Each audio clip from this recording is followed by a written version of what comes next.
काय सांगाल मातोश्री पांधन रस्त्याचं काम कधी झालं आणि काय आता सध्याची परिस्थिती आहे? आपल्या जांभोरामध्ये मातोश्री पांधन रस्ता हा मागल्या 6 महिन्याच्या पूर्वी या ठिकाणी झालेला आहे। मात्र हा मातोश्री पांधन रस्ता करताना यामध्ये जे अंदाजपत्रक आहेत त्या तरतुदीनुसार या ठिकाणी हा काम करण्यात आला नाही।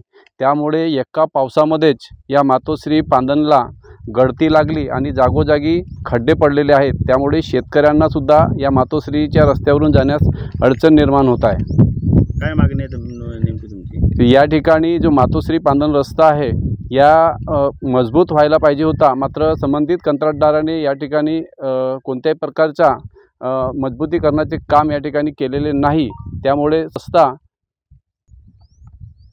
या ठिकाणी आपल्या संपूर्ण जिल्ह्यामध्ये मातोश्री पांधन रस्ते जे आहेत हे अत्यंत निकृष्ट दर्जाचे आहेत। जर मातोश्री पांधन रस्त्याच्या चौकशा जर शासनाच्या वतीने जर लागल्या तर खरोखर याच्यातला गोड बंगाल हा सगळा बाहेर या ठिकाणी निघणार आहे। तरी शासनाला माझी विनंती आहे की शासनाने या मातोश्री पांधन रस्त्याच्या चौकशा लावाव्या आणि सत्य बाहेर काढण्याचा प्रयत्न करावा।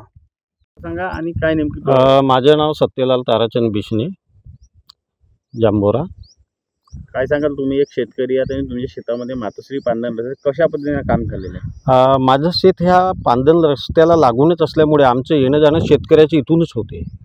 आणि महत्त्वाचं कसं आहे की बाबा ह्या ज्यावेळेस 6 महिन्याच्या अगोदर ह्या रोडचं जे काम झालं, आता काय कोणत्या ठेकेदाराला होतं, शासनाच्या तर्फे होते की काय होतं हे कुणालाच काही कळलं नाही।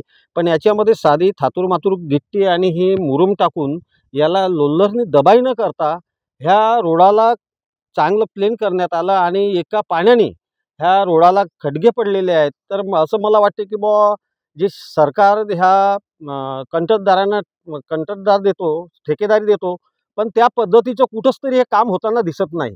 पण सरकारला एक माझी शेतकरी म्हणून ह्या अशी विनंती राहील की बाबा की जेणेकरून जी काही रोड किंवा कोणते पांधन रस्ते हे जर मजबूतीकरणाकरिता तुम्ही किंवा खडीकरणाकरिता जर मंजूर करत असाल तर त्या रोडाची किंवा त्या खडीकरणाची क्वांटिटी काय आहे ही चेक करायला पाहिजे, एवढी माझी विनंती आहे। तर हे रस्ते 5 वर्ष नाही 10 वर्ष टिकतील आणि शेतकऱ्यांच्या येण्या जाण्याला सुलभ होतील असं मला असं वाटते। करिता ह्या रोडबद्दल काहीतरी गोड बांगाल असेल न आहे, कारण की जाताना येताना याच्यामध्ये मुरुमाचा जास्त थर नाही आहे आणि मला वाटते लोलरही पण नाही फिरवलेला आहे, हे लक्षात आलं। पण इथं कुठंतरी भ्रष्टाचार झालेला असेल तर याची चौकशी करण्यात यावी अशी माझी विनंती आहे। काय सांगाल जांभोरा येथील मातोश्री पांधन रस्त्याचं काम निकृष्ट दर्जाचं झालेलं आहे असा आरोप होत आहे? जांभोरा येथील मोहाडी तालुक्यातील कामाची तक्रार आमच्याकडे प्राप्त झालेली आहे। या तक्रारीची आम्ही चौकशी करतो आणि त्यानुसार पुढील कार्यवाही करण्यात येईल व तसा अहवाल वरिष्ठांना कळवण्यात येईल। धन्यवाद।